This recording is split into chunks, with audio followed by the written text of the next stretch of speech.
안녕하십니까. 심리다 LBC 소장 임철웅입니다. 오늘 이야기를 한번 시작을 해보죠. 오늘은 불안과 두려움인데 이 불안과 두려움을 얘기하기 위해서 제가 처음에 이 마음 설계의 힘과 관련해서 유튜브 채널에 영상을 올린 거에 감정 문해력 이라는 글을 올린 게 있었어요.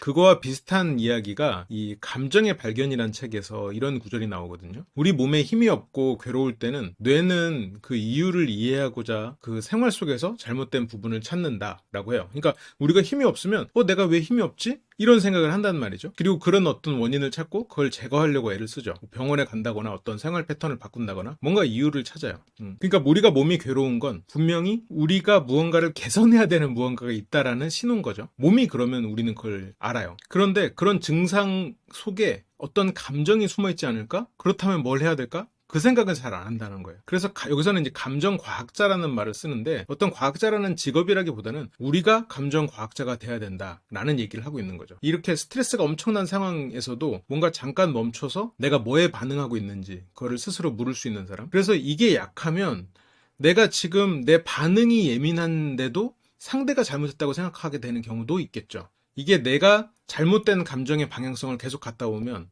내가 옳다는 생각을 계속 하게 되고 그러다 보면 자꾸 평범한 사람들이 이상하게 느껴지는 순간이 올 수도 있겠죠. 그래서 감정을 이해하면 이런 대응을 유용하게 할 수 있다는 거예요, 결국은. 그래서 감정 문해력을 키운다는 걸 좀 다시 간단하게 설명을 드리면, 예를 들어서 하루 종일 배가 고파, 하루 종일 군것질이 땡겨, 이런 증상이 있을 때 그 증상 이면에 어떤 감정이 있지 않을까라고 의심하고 증상의 원인이 되는 그 감정을 알아채는 것, 그거를 이제 감정 문해력이라고 표현할 수 있을 것 같아요. 그러니까 지금 저기에서는 뭐 군것질이 땡기는 걸 수도 있고 무기력증일 수도 있고 어떤 사람을 향한 분노일 수도 있고 아니면 막연한 불안같이 느껴질 수도 있어요. 두려움일 수도 있겠죠. 그게 사람에 대한 두려움일 수도 있고 일에 대한 두려움일 수도 있고요. 그래서 내가 지금 느끼는 이 일종의 감정, 그게 일종의 증상이라고 볼 수 있죠. 몸으로 치환하면. 그게 왜 일어나고 있을까? 그 생각을 해야 된다는 거예요. 찾아야 된다는 거예요. 그래서 제가 이렇게 감정을 자꾸 쪼개고 여러분들이 들여다볼 수 있게 하고 들여다보는 과정에서 다각도로 들여다보는다거나 다른 관점으로 들여다보게 한다거나 아니면 다른 사람이 되어서 들여다보게 한다거나 그리고 앞으로 제가 여러 가지 툴을 가지고 그 감정을 좀 다룰 수 있게 알려드린 이유가 바로 이런 거죠. 그 단순히 내가 지금 어떤 감정이야, 나는 감정적인 사람이야, 거기서 끝이 아니라는 거예요. 오히려 이성이 발달하지 않은, 그러니까 이성의 힘을 이용하지 않고 감정적인 사람은 자기 감정에 휘둘리는 거지 감정을 잘 활용하는 사람은 아닐 수 있어요. 그래서 결국 균형이 중요한 거죠. 내가 너무 이성적인 사람이어서 내 감정을 억압했거나 감정을 외면하고 살았다면 감정을 들여다볼 필요가 있는 거고, 반대로 내가 너무 감정적이었다면 이게 이성의 힘이 제대로 발휘가 되지 않으니까 네 감정이 날뛰는 거예요. 통제가 안 되는 거예요. 그렇다면 얘를 통제해서 주인이 나야 라고 확실히 서열 정리를 해야죠. 감정은 여러분들의 거지 여러분들이 감정 거가 아니잖아요. 그러니까 이제 그런 부분들을 확실히 기강을 잡아야 되는 거죠. 근데 얘가 지금 당장 누군지도 모르는데 기강을 어떻게 잡겠어요? 그렇죠? 그게 이제 저희가 지금 하고 있는 작업입니다. 여러분들 감정이 이제 기강 잡기. 그러면 오늘 할 얘기는 이제 불안 위주로 좀 해볼게요. 이 불안만 해결돼도 실은 우리 삶의 질이 훨씬 올라가죠.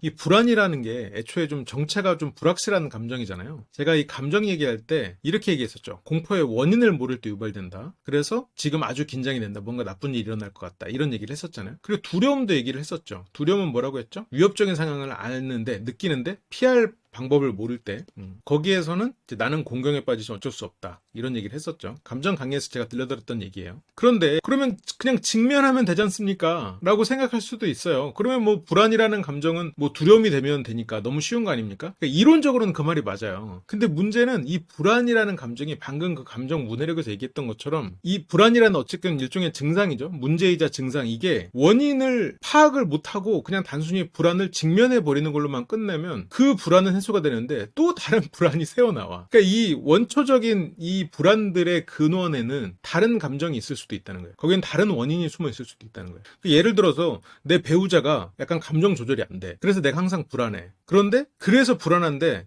내 배우자가 이렇게 나를 불안하게 한다는 사실을 인정하고 싶지 않아서 다른 이유로 불안한다고 스스로 생각해요. 그러면서 그걸 직면해서 해결해봤자 자꾸 다른 이유의 불안들이 또 자꾸 새어나와 버리는 거죠. 그렇다고 이제 불안을 그러면 없앨 수 있느냐? 불안을 없애야 하느냐? 그건 또 아니라는 거지.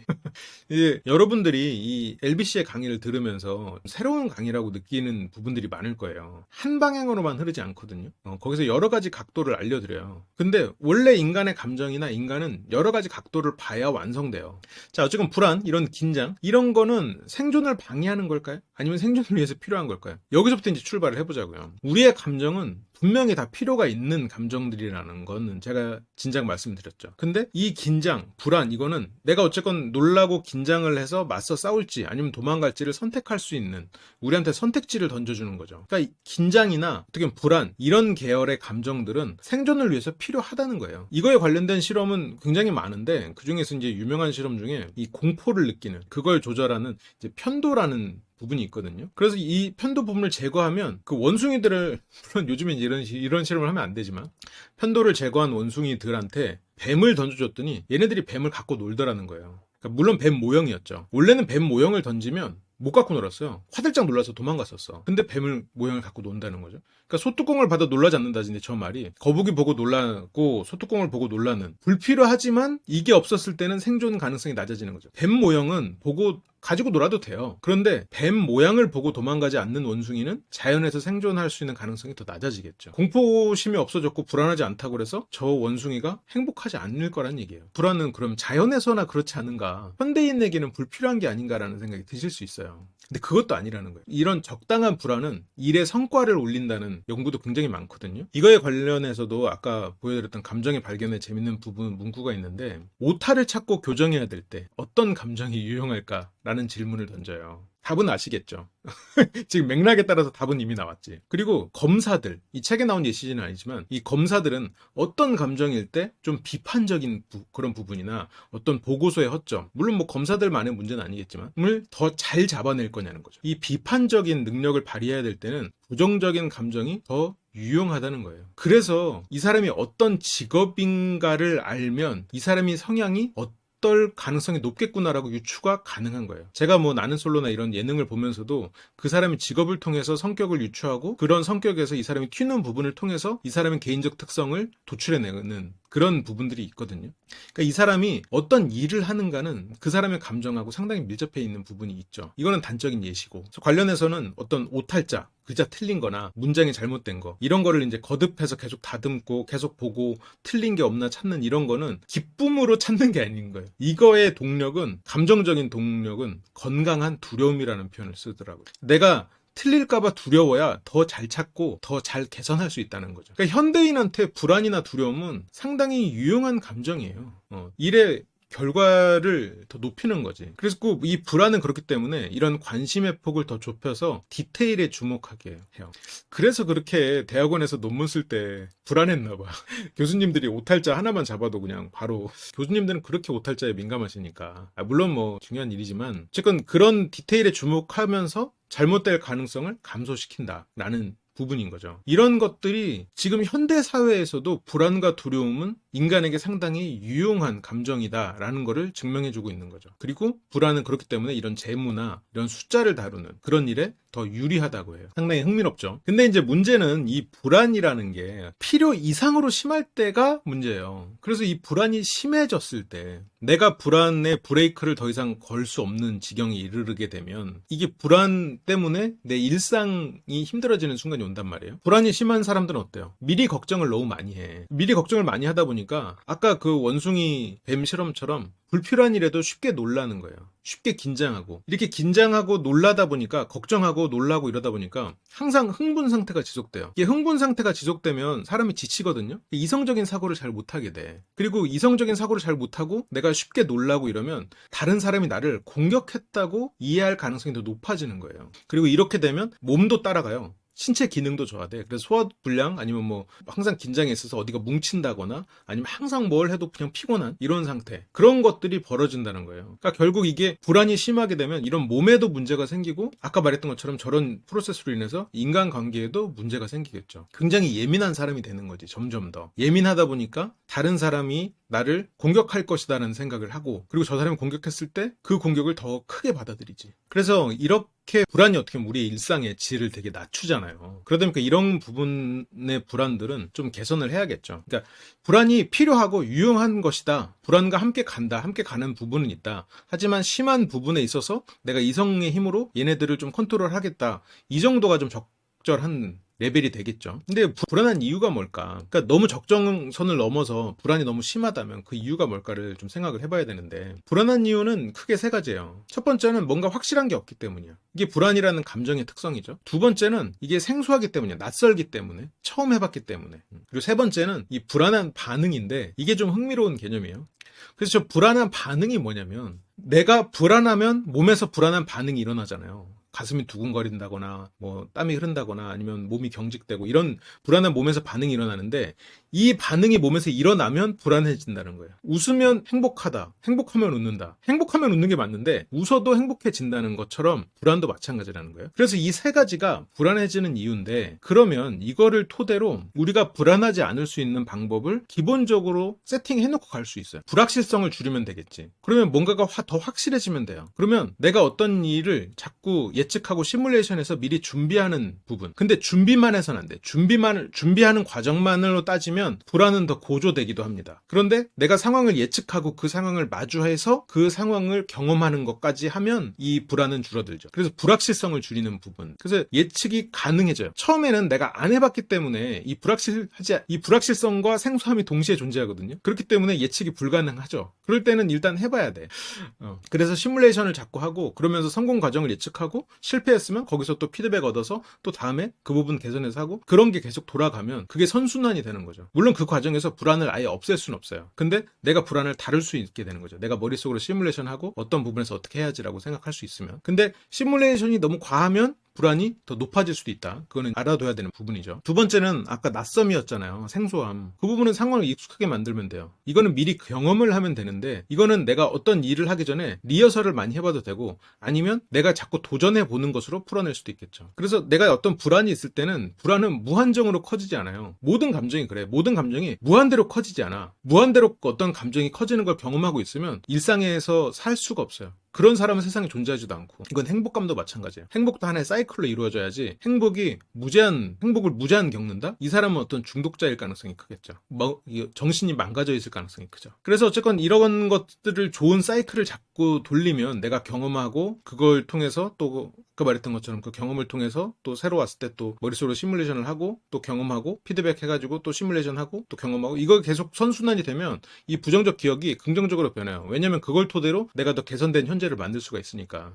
그렇잖아요. 내가 지금 어느 정도 성공을 해야 과거에 힘들었던 시절이 좋게 추억이 되는 것처럼, 내가 어떤 성공의 경험, 꼭 성공이 아니어도 도전해서 더 나아진 경험이 있어야 과거에 부족했던 부분이 행복의 일종의, 행복하게 말을 할 수 있는 거지. 행복하게 회상할 수 있는 거죠. 긍정적으로. 근데 계속 과거에 머무르면서 변화도 없이 불안한 상태로 있으면, 시도해보지 않았으면 후회만 남는 거지. 그게 이제 이 프로세스 때문이에요. 세 번째는 신체가 불안함과 비슷한 반응을 하지 않도록 예방하는 건데, 이거는 이제 신체 제어라고 제가 표현을 했어요. 그래서 몸이 선후관계가 아니라 연결되어 있다. 내 몸이 변하면 정신도 따라온다라는 거예요. 그래서 불안한 반응이 없으면 불안함도 같이 줄어든다는 거예요. 마음이 불안한데 몸이 불안한 반응이 없어. 그러면 마음의 불안함이 줄어든다는 거예요.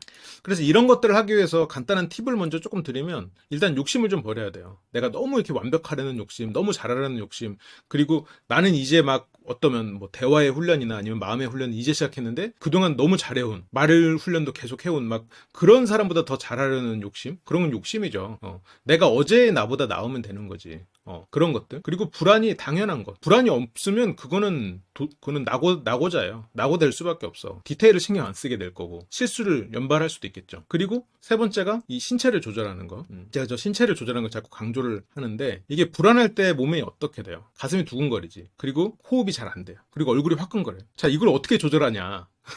어떻게 조절할 수 있겠어요? 불안한 증상을 예방하기 위해서, 자, 가슴이 두근거리고 호흡곤란하고 화끈거리는 여지를 줄이려면 내가 불안이 심해요. 예를 들어서 그럼 커피를 안 마셔야지. 커피를 마시면 심박이 높아지잖아요. 심박수가. 커피를 안 마시는 거지. 예를 들어서 그런 거. 그리고 술을 줄여야겠죠. 술을 많이 마시거나 이렇게 됐을 때 그 다음날 저런 증상이 나온단 말이에요. 밥을 안 먹어도 마찬가지야. 이 혈당이 떨어지면 불안한 몸의 반응과 비슷한 반응이 일어난단 말이에요. 그러니까 끼니를 꼭 챙겨 먹고 내가 이런 강에서 끼니 꼭 챙겨 드시고 건강하게 사셔야 됩니다. 이런 얘기를 하는 것 같지만 거기에 되게 중요한 요소가 있는 거라는 거예요. 그리고 충분히 자야 돼. 이런 것들을 지키면 일상적으로 느낄 수 있는 그런 불안이 줄어든다는 거예요. 줄일 수 있다는 거예요. 이런 강의를 하면서도 제가 커피를 마시고 있네요. 근데 저는 그렇게 막 불안을 느끼는 사람은 아니니까 저는 이제 좀 다른 툴들로 이런 것들을 좀 이겨내는 것 같아요. 제가 이 이후에 이제 강의를 하면서 알려드릴 뭐 이성의 힘을 활용하는 법이라던가 그런 부분이 저는 개인적으로 좀 장점이 있는 것 같아요. 그래서 이런 것들이 이제 하나의 방법들인데 이거를 조금 더 여러분들이 어떤 특정 상황에서 갑자기 불안해진다. 예를 들어서 뭐 발표를 한다. 아니면 시험을 본다. 아니면 누가 갑자기 대화를 해야 되는 상황. 이제 그런 상황에서 갑자기 불안한 경우가 있단 말이에요. 특히나 이런 대화 상황 같은 거 이게 되게 용기를 내야 되는 일이잖아요. 그래서 잠깐 좀 얘기를 하고 넘어가면 이게 이제 수치심 권하는 사회라는 책에서 나온 부분이에요. 거기는 이제 평범한 용기라는 문구가 나오거든요. 그래서 이 용기라는 단어를 어근을 따져 보면 앞에 COR 이 부분이 라틴어로는 심장이라는 걸 의미한대요. 그래서 이 용기라는 거에 초기의 뜻은 자기 마음을 솔직하게 이야기한다였대요. 왠지 용기를 내야 되는 말이긴 하죠. 용기를 내서 고백하는 것도 있고 용기를 내서 뭐 잘못을 얘기하는 것도 있고 다 그런 것들이 어떻게 보면 자기 마음을 솔직하게 얘기하는 거니까. 그런데 지금의 용기의 의미는 조금 다르죠. 조금 더 영웅적이고 그런 어떤 용감한 그런 행동 거기에 좀 용기의 뜻이 더 비중이 들어가 있죠. 그런데 현재의 뜻은 처음의 뜻에 비해서 이 내가 누군지 이 좋든 나쁘든 이런 솔직히 말할 수 있는 어떤 내면의 힘이나 그런 부분에 있어서의 의지가 좀 빠져 있다라는 거예요. 이 마음속의 이야기를 하는 거야말로 실은 이제 평범한 용기라는 거죠. 그래서 여기서 이제 평범한 용기라는 거는 이제 요즘같이 이제 그런 두려움이나 비난 이런 단절이 가득한 수치심 문화가 만연한 시대에는 좀 평범한 용기를 발휘하기가 쉽지 않다. 그래서 자기 이야기를 하는 게 중요하다라는 문구가 써 있어요. 제이가 이 얘기를 왜 했냐면 우리가 어떤 불안을 이기고 두려움을 직면해서 그 두려움을 이겨내는 그런 과정에 있어서 용기가 필요하잖아요. 그때 굉장히 그런 용기가 굉장히 필요한 순간이 바로 저 부분인 것 같아요. 자기의 마음을 솔직하게 이야기하는 것. 그러니까 대화죠 결국. 대화를 잘하면서 진심을 전하는 것. 거기에서 어떻게 보면 우리가 불안을 해소할 수 있는 큰 힌트가 담겨있지 않나 싶어요. 그만큼 그게 우리한테 또 두려움을 주는 일이기도 하기 때문에. 그러니까 불안한 이유를 소통으로 풀고 소통의 과정에서 두려움을 이런 식으로 용기를 내서 이기는 건데 이게 이제 역순으로 가버리면 이렇게 되죠. 용기가 없으니 소통을 못하고 소통을 못하니 소통이 이제 두려워서 못하니 그것이 내가 소통을 못해서 두렵다라고 생각하는 기에는 또 스스로가 또 인정하고 싶지 않으니 그게 이제 불안 영역으로 가버리는 거죠. 그게 이제 또 가다가 이제 또 외로움으로 갈 수도 있는 거고 이제 그러다 보니까 실은 그런 것들을 해소하는 데 있어서 평범한 용기가 필요하고 그것은 하나의 또 소통을 위해서 우리가 이런 평범한 용기를 내야 되지 않나라는 그런 면이 있지 않을까 생각이 좀 들어요. 그래서 여기에서는 여러분들이 어떤 대화를 한다거나 아니면 발표를 한다 그랬을 때 이걸 구분해서 생각하면 도움이 되실 거예요. 이게 불안할 때 어떤 압박 상황이 있을 수 있겠죠. 결과가 중요하다. 예를 들어서 어떤 게 있어요. 내가 이 사람이랑 꼭 사귀고 싶어. 그런데 이 사람이랑 대화할 기회가 주어졌어요. 그 상황이 결과가 중요한 상황이죠. 아니면 내가 너무 중요한 사람과 뭐 예를 들어서 엘리베이터에서 만났어요. 뭐 엘리베이터에서 스피킹을 해야 돼. 아니면 어떤 보고를 하는 상황일 수도 있겠죠. 아니면 만약 내가 학생이라면 부모님과 대화를 하는 그런 순간도 결과가 중요한 그런 순간들이 존재하겠죠. 그러다 보면 어떻게 보면 긴장을 할 수밖에 없는 그런 상황들이 생기죠. 아니면 어떤 많은 사람들이 평가를 하는 상황도 있을 거고 이런 건 어쨌건 외부적인 요인이에요. 이런 외부적인 요인으로 인해서 이런 대화나 이런 발표의 특정 상황에서 불안이 생기기도 하죠. 내부적인 요인은 뭐예요? 내가 이런 상황에서 과거에 상처가 있는 거야. 과거에 실패를 해본 거예요. 방금 아까처럼 내가 사귀고 싶은 사람과 대화할 시간이 주어졌다라고 했을 때 심리적 불안은 뭐예요? 과거에 내가 말을 했을 때 그 사람이 나를 매몰차게 거절한 거예요. 그러면서 막 그거를 막 동네방네 소문냈어. 상처가 되겠죠. 그래서 막 다음날 이제 학교 가보니까 야, 쟤 누구한테 고백했다며? 말면서 막 놀려. 그런 게 이제 예를 들어서 있으면 제 얘기 아닙니다. 그런 게 있으면 트라우마가 될 수 있겠죠. 그러면 이거를 이제 어떻게 해소할 거냐인데 이 외부적 요인의 해결 방안은 결국 반복적으로 연습하는 수밖에 없어요. 이 상황에 압박되는 상황은 결국 내가 반복된 연습을 통해서 이걸 해결할 수 있어요. 계속 경험하는 수밖에 없어. 왜냐면 저 외부적 요인 같은 경우에는 누구나 겪는 압박이거든요. 누구나 겪는 불안이거든. 그래서 여기에서 내가 평범한 용기를 작동시킬 수 있으려면 결국 저런 결과가 중요하고 많은 사람의 평가가 있고 그런 압박이 있는 어쨌건 스트레스를 받을 만한 그런 상황을 자꾸 도전해야 돼요. 저도 이 예전에 그 사업체를 운영을 했었으니까 그때 제안 발표를 되게 많이 했었거든요. 그 제안 발표를 잘해야 경쟁이에요. 경쟁을 해서 이겨서 사업을 따내야 그게 공공기관이나 어떤 기업체에 우리가 이제 일종의 고용이 되는 거죠. 우리 회사가 경쟁을 해서 이겨야. 그래서 그때 이런 스피치를 연습하기 위해서 정말로 예를 들어서 뭐 결혼식 사회도 거의 매주 가서 그러니까 일하다가도 가서 결혼식 사회 보고 오고 항상 이렇게 남 앞에서 쓰는 거를 했어요. 그리고 이런 제안 발표를 할 때도 보통 리허설을 한 30번은 해요. 그러니까 혼자서 하는 거 말고 누군가 앞에서 30번을 해. 그러니까 결과가 완성된 상태에서 이제 그런 식으로 해가지고 저런 압박 상황을 익숙하게 만드는 거거든요. 이제 그런 게 결국은 필요하죠. 대화도 마찬가지예요. 어쨌건 내가 두렵거나 그래도 자꾸 사람들하고 소통하려고 해야 저거는 해소될 수밖에 없다는 거예요. 좀 안 좋은 소식이죠. 해야 없어진다는 게. 심리적인 불안은 이거는 결국 성공 경험을 한 번이라도 해야 돼요. 그러니까 이 앞에 거는 내가 실패를 해도 되고 상관없어요. 이런 압박 상황을 자꾸 경험하는 게 중요한 거고 이쪽은 작더라도 성공 경험을 해야 되는 거예요. 압박이 없더라도. 그 방향성이 좀 다르죠. 해소하는 방향이. 제가 오늘 불안을 제거하는 신체 조절 앞에서는 우리가 불안하지 않은 육체를 만드는 것만 말씀드렸다면 그걸 조금 더 구체적으로 말씀드려 볼게요. 굉장히 유용한 게 자기 암시예요. 이게 불안할 때 예를 들어서 내가 발표하기 전에 불안하다 그러면 저 같은 경우는 난 최고다라는 그런 랩이 있어요. 그걸 혼자 했었고 만약에 여러분들이 혼자 있을 때 불안하다라고 했을 때는 그 불안이 어떤 불안이냐에 따라서 조금씩 달라요. 예를 들어서 굉장히 극심한 불안이에요. 어떤 장애에 이르를 정도로. 그러면 이 불안은 나를 망가뜨리지 않는다. 이 불안은 지나간다라는 생각이 아마 도움이 될 거예요. 이건 지나간다. 그러면서 그냥 잠깐 쉬는 거예요. 그런 것들. 그러니까 이게 지나갈 거라는 암시. 아니면 내가 잘할 수 있다라는 암시. 혹은 이런 불안은 누구라도 겪는 거. 이건 평범한 일이야 라는 암시. 예를 들어서 자기한테 맞는 암시를 정해야겠죠. 그건 상황에 따라 좀 다르겠지만. 근데 그 암시가 최대한 단순하고 긍정적인 방향인 게 좋아요. 그러니까 예를 들어서 이건 곧 지나갈 거야. 이건 괜찮지만 이거는 영원히 내 곁에 머물지는 않을 거야. 이건 안 좋다는 거죠. 이제 긍정적인 방향으로만 정하는 게 훨씬 더 이렇게 암시가 잘 걸리거든요.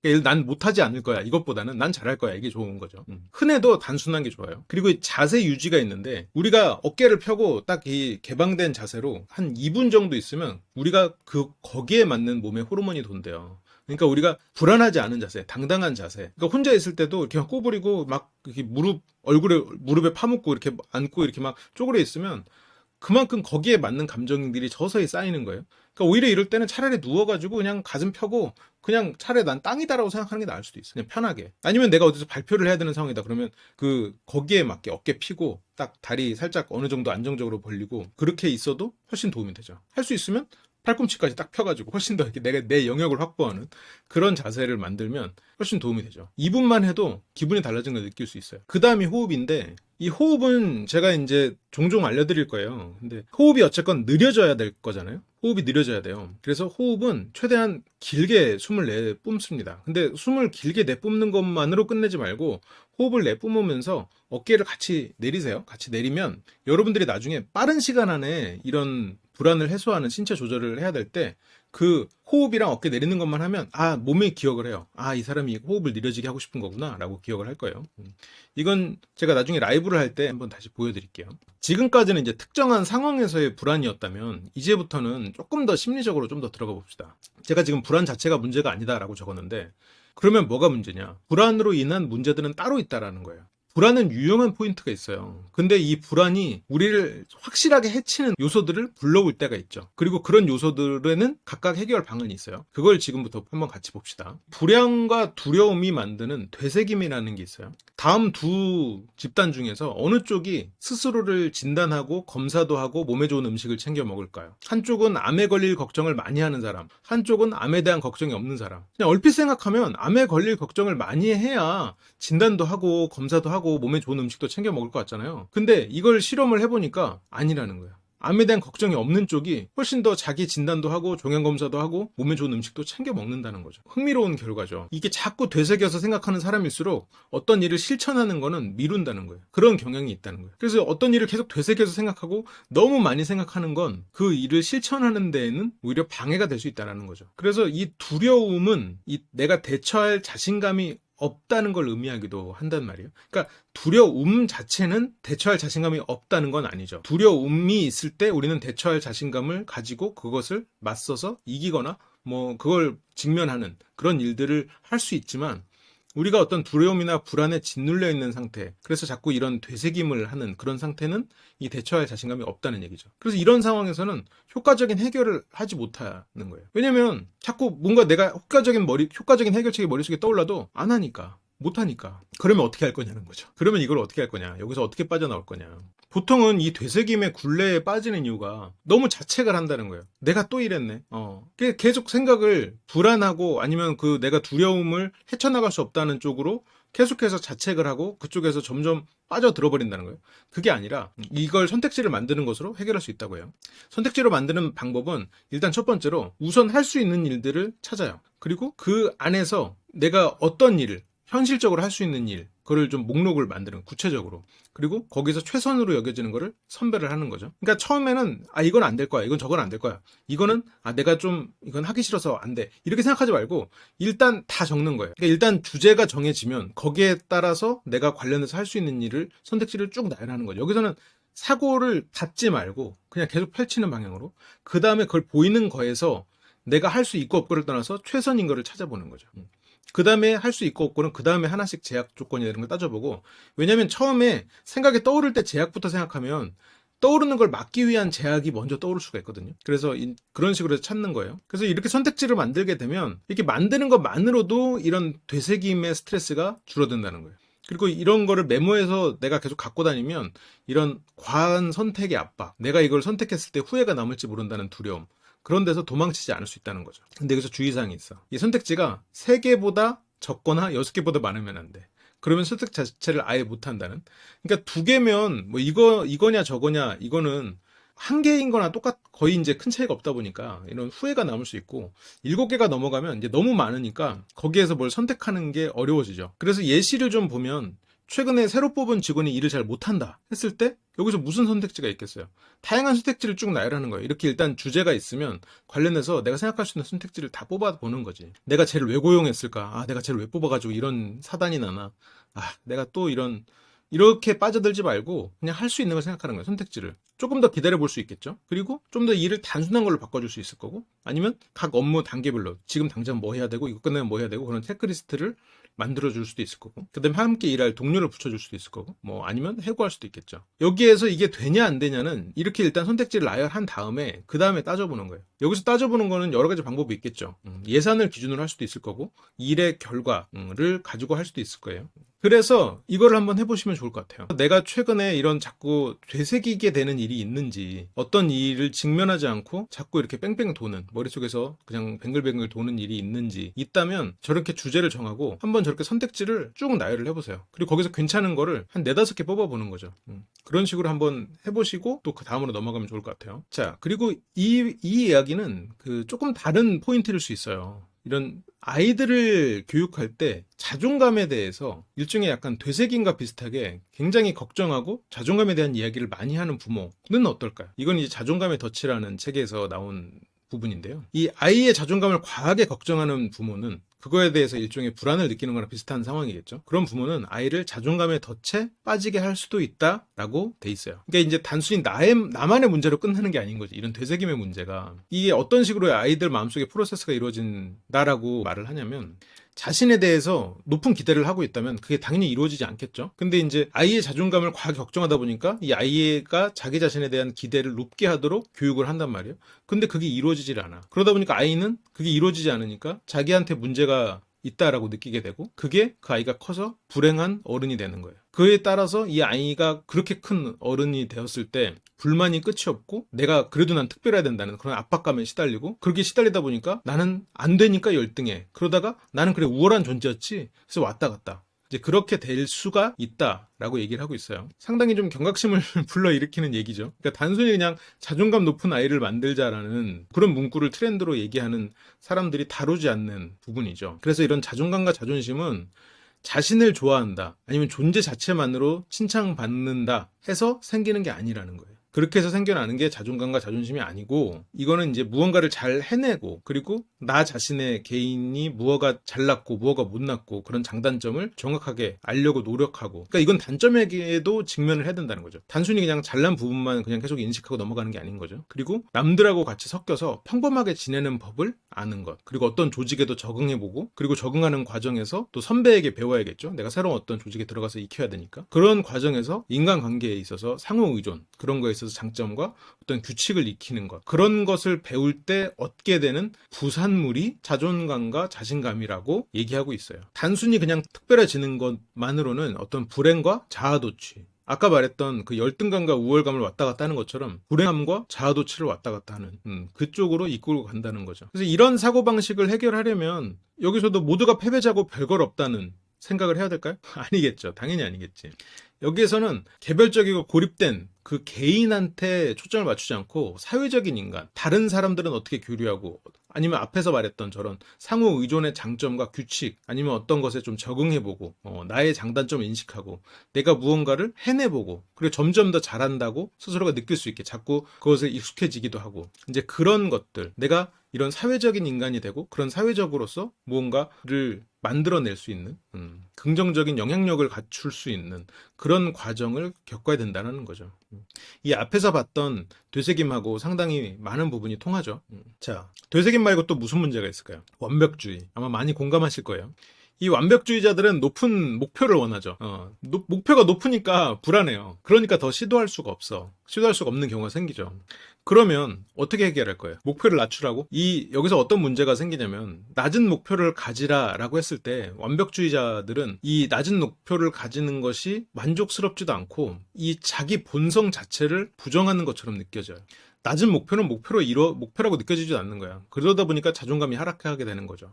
그래서 이 낮은 목표를 가지는 것으로 이 완벽주의자들이 불안하지 않기는 힘든 거죠. 그러면 어떻게 할 거냐? 방법이 뭐냐라는 거죠. 그러니까 단순히 목표를 낮추는 게 아니라 여기서 필요한 거는 보여주기가 아닌 능숙해지기라는 것으로 관점을 바꿔야 된다는 거예요. 내가 할 건 보여주기가 아니라 능숙해지기라는 거죠. 이게 내가 어떤 일을 할 때 이 기술을 내 걸로 만들어야 된다라는 그런 사고방식으로 바꿔야 된다는 건데, 뭐 게임을 할 때도 그렇잖아요. 우리가 단순히 클리어하고 엔딩을 보는 것을 목표로 하는 사람이 있는가 하면, 어떤 사람은 그 게임을 내가 잘하기 위해서 계속해서 반복하는 사람이 있어요. 저도 어렸을 때 클리어를 목표로 했던 것 같아요. 그 게임에 대해서. 그래서 게임을 하고 나면 더 이상 하고 싶지 않아. 깼으니까. 아니면 못 깨는 게임은 재미가 없어. 안 하게 돼. 그래서 제가 이렇게 게임에 재능이 없기도 한데, 그런데 게임을 오래 하고 진득하게 하는 애들을 보면 한 게임을 정말 고인물이라고 그러죠. 정말 끝도 없이 하죠. 반복해서 그걸 즐기죠. 그게 능숙해지기라는 거예요. 그걸 조금 더 구체적으로 보자면, 이 능숙해지기 사고방식은 보여줘야 한다, 그리고 능숙해져야 한다, 이 두 가지를 구분해서 보자고요. 보여줘야 한다는 두려움에 시달려요. 내 능력을 증명해야 되니까. 능숙해져야 한다는 회복 탄력성이 높아져요. 왜냐면 내가 이걸 다 능숙해지는 과정이니까. 그리고 이거는 내가 능력의 증명이 아니라 내 능력을 키우는 거니까. 그래서 내가 능숙해져야 된다로 이 사고방식을 바꾸게 되면 어떤 일이 벌어지냐, 내가 새로운 방식, 내가 이걸 능숙해지기 위해서 새로운 아이디어나 이런 것에 대해서 열린 태도가 주어지는 거예요. 단순히 보여주기 위함이라면 정답이 있잖아요. 그거 이외의 걸 생각하기 힘들어요. 직선으로 가야 돼. 그런데 능숙해지기 위해서는 이것도 해보고 저것도 해보는 거예요. 그리고 내가 좀 이게 내 맘대로 안 돼도 계속 하게 되는 거예요. 왜? 내가 실패에 낙심을 해도 내가 이거 실패가 아니거든. 능숙해지는 과정이지. 그래서 자진해서 이 실수를 찾고 개선을 하게 되죠. 보여주기식은 어때요? 실수를 감춰야 돼. 실수를 인정하고 싶지 않아 하죠. 자책하고. 그런데 능숙해지는 거는 뭐 자신감을 잃거나 그럴 일이 좀 방지가 되겠죠. 그리고 내가 목표가 있잖아요. 내가 내 능숙해진다는 목표가 있기 때문에 능숙해지기 위한 좀 전략적인 사고를 하는 거죠. 내가 이 일에 능숙해진다. 아니면 뭐 사람과 대화할 때도 난 능숙해지고 있다. 이런 거를 하게 되면 머릿속에 좀 우선순위가 생기거든요. 나한테 필요한 일이 뭔가를 생각할 수 있어요. 그러다 보면 자연스럽게 거절할 일은 하게 되겠죠. 그리고 어떤 뭐 거절할 명분을 떠올리기도 조금 더 쉬워질 거고. 그리고 당연히 이렇게 되다 보면 경험을 쌓을 기회가 늘어나요. 왜냐면 내가 실패했으면 쳐다보기도 싫어지거든. 이 보여주기 쪽은. 근데 능숙해진다 쪽은 내가 실패해도 이거는 과정이기 때문에 또 해보고 싶을 거예요. 그러다 보니까 자연스럽게 더 많이 시도를 하게 되겠죠. 자, 그 다음으로 불안이 만드는 거는 번아웃입니다. 근데 제가 이 번아웃 강의를 하긴 했었지만 너무 많은 것들을 번아웃으로 퉁쳐버려서는 안 돼요. 그러니까 내가 지금 무기력하다, 어떤 일을 하고 싶지 않다, 의욕을 잃었다 해서 그냥 단순히 번아웃이다 라고 보는 거는 잘못된 진단일 수도 있어요. 그거는 제가 조금 더 추가적으로 뭐 우울감이나 이런 걸 하면서 더 추가적으로 설명을 드릴게요. 이 번아웃은 어떤 식의 사고로 이루어지냐면 불안을 느끼고 우리가 실패를 예감하죠. 잘못됐다. 어떡하냐. 그러면 더 열심히 해야죠. 그래서 더 열심히 하기 위해서 목표를 높여요. 더 잘하려고 해. 더 뛰어난 목표를 해. 전에 거를 보완하려고. 전에 거를 만회하려고. 그러다 보면 어떻게 돼요? 불안이 늘어. 그리고 일이 쌓여버려요. 그래서 도망치거나 아니면 번아웃이 오는 거죠. 뻗어버리는 거죠. 그런데 이게 이제 번아웃이 생기는, 불안이 만드는 번아웃의 프로세스고, 조금 좋은 패턴은 불안을 느끼고 실패를 예감해요. 이게 없어지진 않겠죠. 불안을 느끼고 실패가 예감되면 불안하겠죠. 이건 어쩔 수 없어. 그리고 이렇게 됐을 때 내가 이게 중요한 일이면 당연히 더 열심히 해야 한다고 생각해요. 당연한 거죠. 그런데 여기서부터가 달라요.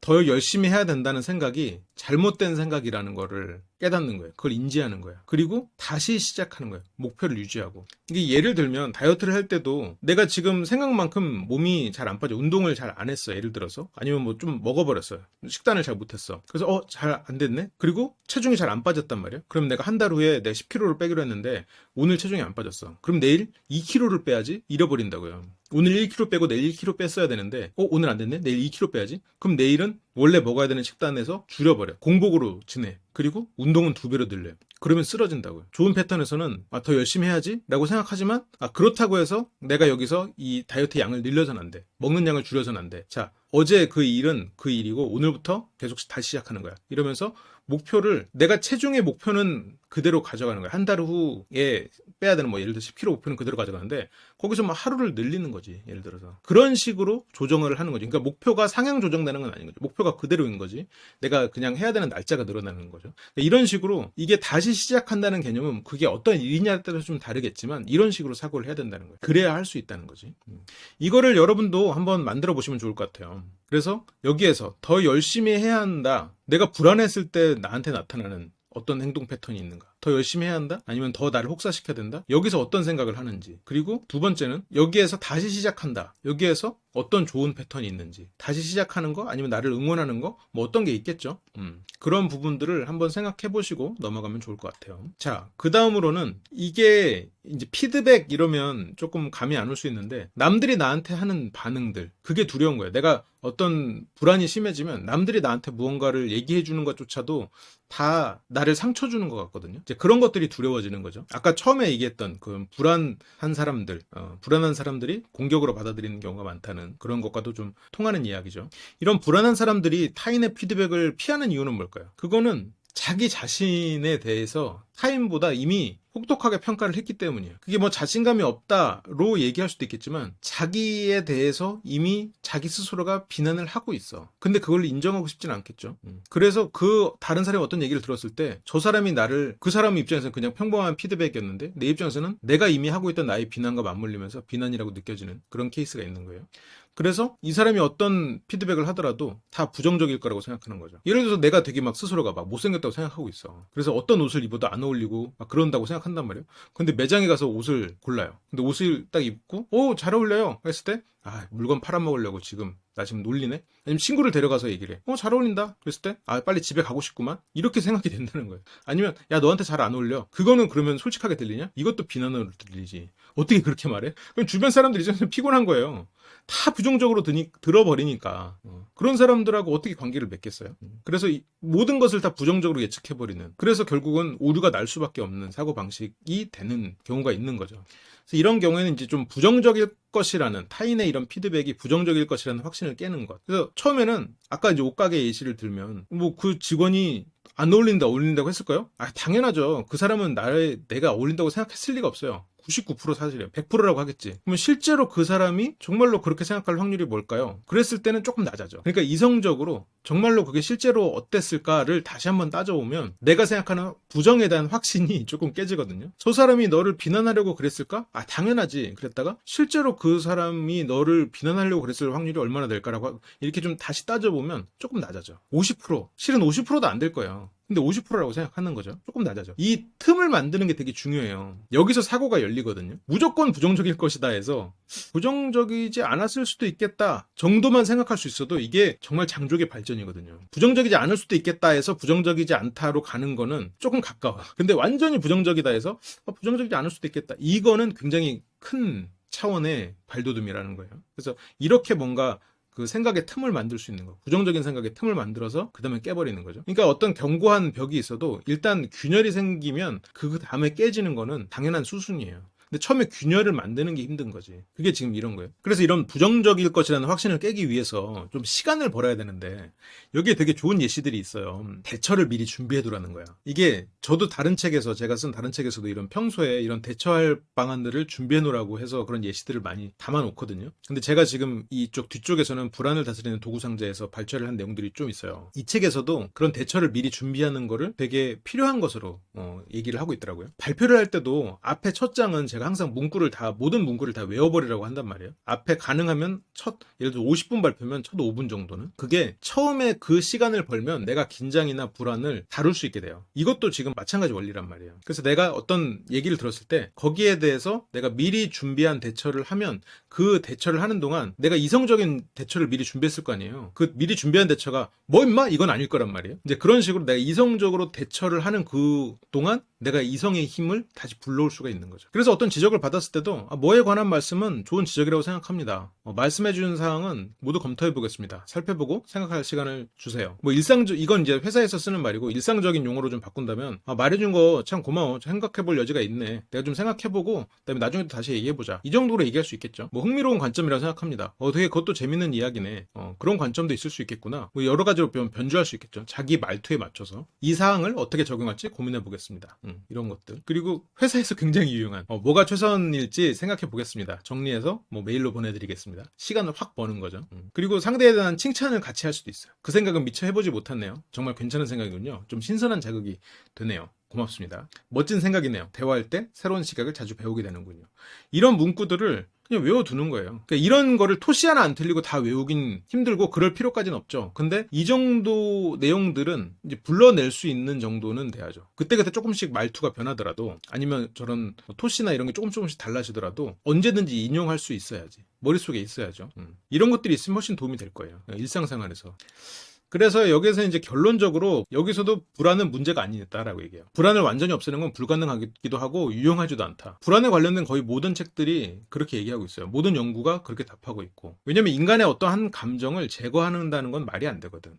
근데 문제는 불안으로 인해서 무력해진 그 정체 상태에서 빠져나오지 못하는 것. 그게 문제라는 거죠. 그게 이제 앞에서 했던 망설이게 되는 것, 되새김 이런 것들이 이제 저런 문제를 만들어내는 그런 상태들인 거죠. 그래서 불안을 없애려고 에너지를 쏟기보다 이런 두려움과 불안을 기꺼이 감수하고 이것들을 직면하고 그리고 이것들을 감수할 만큼의 목표, 내가 하고 싶은 것, 아니면 꼭 하고 싶지 않더라도 내가 해야 되는 것, 그 목표를 정하고 그 목표 달성 과정에서 나타나는 아까 이제 부정적인 그런 상태들에 각각 제가 해결 방안을 같이 말씀드렸잖아요. 그런 식으로 대처할 수 있는 능력을 키워나가는 게 유용하다라고 이 책의 내용을 요약하면 이겁니다. 근데 이 책을 요약한 거지만 불안에 관련된 많은 연구들의 결론이 결국은 이렇게 나요. 그러니까 우리가 불안 자체를 보는 시각을 좀 바꿔야죠. 이거와 관련해서 여러분들에게 좀 도움이 될 만한 내용이 마인드셋인데, 마인드셋은 좀 유명한 개념이죠. 우리의 여기서 두 가지가 있는데 고정 마인드셋이랑 그리고 성장 마인드셋, 이 두 가지가 있다는 거예요. 고정 마인드셋은 뭐예요? 일종의 운명론이지. 운명론자. 성장 마인드셋은 내가 하는 만큼 세상이 변할 수 있다. 내가 변할 수 있다. 그래서 이 두 가지 마인드셋의 차이는 이 성장 마인드셋을 가지면 불안 극복에 도움이 된다라고 해요. 왜냐면 자, 이걸 보면 아세요. 고정 마인드셋은 인간의 자질이 고정돼 있다고 생각하고 성장 마인드셋은 발전될 수 있다고 믿어요. 그러다 보니까 이게 만드는 결과가 굉장히 큰 차이가 있는데, 고정 마인드셋은 자질이 변하지 않잖아요. 그러다 보니까 아무리 노력해도 이건 변하지 않는 거고, 그러다 보니까 내가 노력한다고 해서 결과가 달라지지 않으니 한 번 실패는 영원한 실패잖아요. 그러다 보니까 도전과 실패가 두려워지는 거예요. 그리고 도전과 실패가 두려워지니까 경험을 하기 힘들고 도전하기 힘들게 되니까 당연히 어떤 일을 성공할 가능성이 줄어들겠죠. 왜냐면 어떤 일을 시도했을 때 내가 실패하면 내 능력이 부족하고 난 결함 있는 사람인 게 드러나 버리잖아요. 그러니까 이거를 어떤 결함이 있거나 내가 어떤 실수를 하거나 실패를 했을 때, 부족한 부분이 있을 때 그걸 숨겨야 되는 거예요. 왜냐면 이건 고칠 수가 없는 거니까. 근데 성장 마인드셋 쪽은 어때요? 아까 능숙하게 하기랑 비슷한 거예요.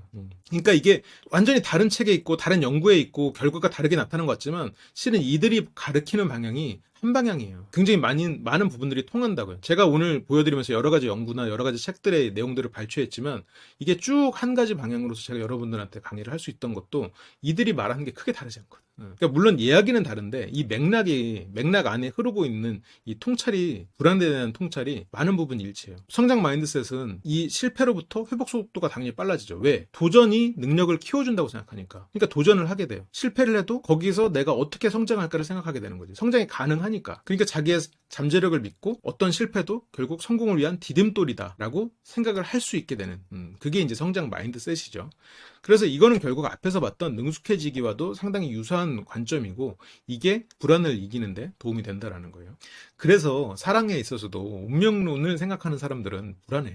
이게 너무 그 운명인 사람을 만났을 때 너무 행복하지만 이 사람이 다른 모습을 보이면 견디기가 힘들어요. 그걸 꼭 불안이라 표현은 그렇지만 부정적인 마음이 들어서 이별도 빨라지는 거예요. 그게 실은 다 같은 원리거든요. 그러면 조금 더 나가 봅시다. 불안이 너무 심하면 어떡할 거예요? 불안이 너무 심한 경우 그러면 장애가 되겠죠. 그럼 장애를 잠깐 얘기를 하고 넘어가면 장애와 문제의 차이가 있어요. 장애와 문제는 어떻게 다르냐면 문제는 하나의 이벤트예요. 한번 사건이 일어나고 그 다음에 다시 원래대로 돌아온 거예요. 근데 장애는 그 어떤 사건이 일어나고 뭔가 그 수치가 떨어진 상태에서 계속 가는 거예요. 다시 원복되지 않는 걸, 그걸 이제 장애라고 한단 말이에요. 그러면 이런 장애가 생기는 이유가 뭘까? 만병의 원인은 결국 스트레스 때문이에요. 대체적으로 어떤 이런 불안에 관련된 장애는 스트레스가 적을 만든다고 해요. 그러면 이런 장애가 나타나는 지점은 내가 어떤 일을 인식할 때, 아까 뭐 다른 사람이 나한테 평범한 얘기를 해도 내가 부정적으로 인식할 수도 있게 되죠. 그리고 내 기억이 왜곡돼. 그 사람은 나한테 그냥 단순히 안녕하세요 했는데 나를 뭐 노려보면서 안녕하세요 했다고 그 기억이 왜곡해버려. 그러니까 난 표현을 어떻게 해요? 표현을 나도 공격하듯이 하지. 그러니까 물론 이제 이게 꼭 장애에서만 나타나는 건 아니죠. 근데 이렇게 이제 나타날 수가 있다는 거예요. 그럼 이걸 극복하는 원리는 그럼 뭐냐? 단순하게 얘기를 하면 어떤 장애가 생겼을 때 이걸 극복하는 원리는 일상을 복구시켜야 된다라는 거예요. 근데 물론 이거는 각각의 조금 더 디테일한 방법들이 있고 그거는 제가 계속해서 알려드리겠지만, 예를 들어서 내가 어떤 부분에 있어서 이런 부정적인 상황이 자꾸 유지가 된다. 그러면 그걸 이제 끌어올려야지. 내가 예를 들어서 알코올 중독이에요. 술을 마시고 기분이 좋은 사람과 알코올 중독인 사람은 다르잖아요. 알코올 중독이에요. 그러면 술을 안 마실 때 상황이 완전히 다운돼 있을 거라고요. 일상이 무너져 있을 거라고요. 그거를 끌어올려야 돼. 그래서 술을 마셨을 때 기분이 좋아요. 술을 안 마셨을 때 기분이 더러우면 안 된다는 거지. 예시가 너무 극단적이죠. 근데 이거는 제가 나중에 또 디테일하게 또 계속해서 알려드릴게요. 그러면 이런 불안 장애도 또 여러 가지가 있어요. 뭐 범불안 장애부터 뭐 유명한 PTSD도 있고 대인공포증, 사람을 앞에서 두려워하거나 이런 것들이 있는데, 그리고 근데 요즘에 이제 뭐 연예인들도 그렇고 공황장애에 관련해서도 좀 얘기가 많이 나오는 것 같아요. 일종의 이제 급성 불안 장애라고 해서 그런 건데, 이거를 뭐 미리 걱정할 필요는 없어요. 이 공황장애 발작에 대한 이야기를 잠깐만 드리면, 뭐 겪지 않은 사람은 뭐 미리 이걸 걱정할 필요는 당연히 없고, 근데 여기에서 이런 공황장애를 이겨내는 방법이 불안을 이겨내는 방법의 힌트도 좀 담겨 있어서 좀 가져온 거기도 해요. 근데 이제 이 공황 발작은 좀 짧지만 되게 강하게 불안한 상태예요. 이게 간혹 뭐 1시간 이상 그런 경우가 있는데 대체적으로 10분에서 20분 사이에서 끝나요. 원래 사람 몸은 이런 감정들이 지속되지 않게 설계가 돼 있거든요. 영원한 지속살이는 없어요. 한쪽에서 공황 발작이 일어나면 한쪽에선 가라앉히도록 설계가 돼 있단 말이에요. 그래서 근데 이걸 멈추기 위해서는 그러면 어떻게 해야 되느냐? 아무것도 할 필요가 없다. 허무하죠? 알아서 사라진다라는 거야. 알아서 사그러진다. 그러면 어떻게 대비를 해야 되느냐? 그러면 공황 발작이 일어났어. 갑자기 급성 불안이 또 왔어요. 그러면 알아서 사그러진다는 거예요. 그 상황에서는 그냥 아무것도 할 필요 없다는 거예요. 그러면 어떻게 대비할 거냐는 거지. 대비도 우리 몸은 원래대로 돌아간다. 우리 몸은 생각보다 훨씬 더 건강한 거죠. 훨씬 더 강한 거지. 원래대로 돌아가는 법을 기억하고 있다는 거를 알고 마음 편히 있으라는 게 이 책에서의 내용이야. 내가 말했다고 하면은 말도 안 되는 소리 하지 마세요라고 하겠지만, 이게 또 불안에 관련해서 또 연구자들이 한 얘기니까. 그런데 이런 불안 장애에 대해서 많이 하는 치료 중에 가장 효과적인 치료가 있어요. 그게 이제 단계별 노출 기법이라는 이제 인지 치료의 일종인데, 이 방법을 쭉 설명을 드리면, 일단 첫 번째로 내가 불안해서 일단 피하고 있는 그런 행동, 상황, 그런 것들을 쭉 나열하는 거예요. 최대한 많이. 막 이상한 것도 다 써도 돼. 그래서 최대한 많이 나열해요. 뭐 쓰다 보면 몇십 개가 될 수도 있겠죠. 처음엔 안 떠오르다가 쓰다 보면 많아져요. 내가 불안하거나 아니면 피하고 있거나 어떤 그런 상황들. 그리고 그냥 예상해보는 것도 좋아요. 뭐 결혼식에 사회를 본다는 것도 하나 넣을 수도 있겠지. 각각 이게 실제로 일어날 경우에 그때 내가 얼만큼 불안을 느낄지 숫자로 적어보는 거야. 숫자를 화를 시켜보는 거야. 0점은 뭐겠어요? 안 불안한 거지 뭐. 100점은 당장 공황장애가 올 것 같은. 그 정도가 100점인 거예요. 그러면 각각 점수를 매겨지겠죠. 쭉 리스트가 있고 점수가 매겨지겠죠. 그러면 그게 됐으면 그 다음에 점수 순으로 나열하는 거예요. 높은 점수부터 낮은 점수까지. 그렇게 점수를 하고 이제 뭐 0점에서 10점, 10점에서 20점 이렇게 해서 쭉 그 10단위로 그룹을 매기는 거예요. 그 다음에 거기에서 하지 않아도 크게 지장 없는 것들이 있을 거예요. 이 책에서는 벌레튀김 먹기라는 예시를 들어놨는데 이건 애초에 목록에 있었을 것 같지 않긴 한데 어쨌건 이런 것들 하지 않아도 크게 지장이 없는 거를 지우고 그러면 이제 좀 표가 좀 더 깔끔해지겠죠. 그래서 맨 밑에서부터 차례대로 공략 계획을 세우고 그걸 실행하는 거예요. 그게 이게 단계별 노출 기법입니다. 근데 여기서 포인트는 내가 하나 밑에서부터 하나 하고 한 번 해보고 바로 위로 올라가는 게 아니라 하나 하고 이걸 여러 번 반복하는 거예요. 그래서 단순히 예를 들어서 뭐 상사와 인사하기 그랬으면 한 번 인사하고 올라가는 게 아니라 이 상사하고도 인사하고 저 상사하고도 인사하고 아까 인사했던 어제 인사했던 상사랑 또 인사하고 그러면서 그게 반복하고 충분히 반복하고 그 윗단계로 올라가라는 거죠. 그리고 이거에서 되게 중요한 게 이게 언제 어디서 실천할지 미리 계획을 세우는 게 중요해요. 만약 이걸 못 세우잖아요? 언제? 언제든 하겠지. 아니면 어디서? 뭐 하는 대로 해야지. 약간 이런 식이면 내 의지력이 지금 그 일의 크기를 못 따라가고 있는 거예요. 그러면 그 일보다 더 쉬운 일부터 해야 돼. 이 리스트에서 제일 쉬운 일도 그래요? 더 쉬운 일을 생각해야지. 이걸 하게 되면 점점 더 높은 단계에 대한 자신감이 생길 거예요. 그래서 자신감이 생기면서 자연스럽게 이런 불안 장애도 치료가 된다는 거예요. 근데 여러분은 지금 불안 장애가 있으신 분들이 아니죠. 그러니까 충분히 여러분들의 불안을 이겨내는 거는 훨씬 더 수월하시겠죠. 그러니까 이런 치료 같은 것도 생각해보면 적는 거에서부터 출발해요. 적고 그다음에 그걸 가지고 우리가 무언가 실행을 해보고. 근데 여기서 이제 주의사항이 있어요. 이게 좀 흥미로운데 안전행동이라고 표현을 했어요. 그러니까 일종의 뭐 내가 어려운 일을 할 때 그날의 행운의 속옷을 입는다거나 아니면 끊임없이 그냥 가상 대화만 한다거나 예를 들어서 어디 가서 대화하기 이랬는데 혼자서 시뮬레이션만 계속하고 실제로 행동을 안 하는 거예요. 아니면 어떤 일을 하기 전에 그런 일종의 뭐 징크스죠. 그런 것들을 지키는 그런 것들을 막 챙기는 이런 걸 하지 말라는 거예요. 이런 거는 결국 다 의존적인 행동이다라는 거죠. 여기서 벗어나라는 거예요. 그래서 이걸 앞에 거를 하셔도 좋아요. 근데 이거를 조금 더 단순화시킨 게 불안 노트입니다. 그게 이제 여러분들이 어떤 불안한 부분이 있을 거예요. 우리 인생에서 불안한 부분이 어떻게 없겠어요? 그런 것들을 정해진 시간만 걱정을 해보는 거죠. 불안하게 생각하고 걱정을 해보고 그 시간을 정해놓고 뭐 30분 정도 아니면 뭐 10분도 좋고 그래서 그 시간을 정해놓고 걱정을 머리로 하지 말고 그때 다 적는 거예요. 내 걱정을 걱정의 정체를 찾는 과정이죠. 그래서 다 적은 다음에 딱 3가지로만 나누는 거예요. 일단 내 힘으로 할 수 없는 거 어쩔 수 없는 거 그거 지워버리는 거예요. 필요는 있는데 당장 해결책이 없는 거 이거는 일단 보류. 그 다음에 쉽게 해결할 수 있는 거 이건 당장 하고 잊어버리기. 이거가 이제 불안 노트고 만약 앞에서 보셨던 점수화 시켜서 그룹핑 해보는 게 하고 싶으시면 그걸 해보셔도 좋아요. 만약 불안에 대해서 조금 더 확실한 이런 해소를 원하신다면 앞에 걸로 해보시고 아니면 그냥 나는 어느 정도 평범하다 불안에 대해서 좀 평범한 단계다 그러면 이 불안 노트 정도로 여러분들이 해보실 수 있을 거예요. 그러면 자 이번 주에 여러분들이 마음 설계를 위해서 해야 될 일이 뭐냐. 자, 첫 번째로 몸을 이완시키는 연습이에요. 이 이완시키는 연습이 내가 그 어깨 내리기라고 했잖아요. 어깨를 내리면서 몸에 힘을 빼는 연습이에요. 그때 호흡이 느려진다는 걸 느끼면서 이완시키는 거예요. 그거를 많이 해보지 않으셔도 돼요. 몸의 호흡이 느려진다. 그러면서 몸이 이완된다는 느낌만 받을 수 있게 한번 시도를 해보시고요. 그게 동시에 이제 호흡 연습이 되는 거죠. 몸을 이완시키고 어깨를 내리는 것만 해도 몸이 충분히 이완된다는 느낌을 받으실 거거든요. 몸을 이완시키고 호흡을 하고 근육들을 조였다가 풀어주는 것들을 쭉 해보는 거예요. 이 이완 과정에 있어서는 또 심호흡이랑 같이 하면 좋죠. 그래서 내가 호흡을 다룰 수 있다. 내 몸을 통제한다는 그런 느낌과 실제로 이게 통제기도 하고 그런 것들을 가장 쉽게 할 수 있는 게 이 이완과 호흡입니다. 어떤 긴장을 늦추는 데 있어서는 최고죠.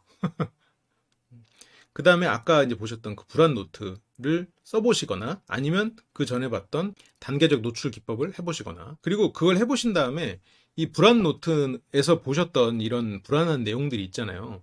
그거를 한번 내가 그 불안한 내용들을 한번 그 상황을 3인칭으로 한번 시뮬레이션을 한번 해보세요.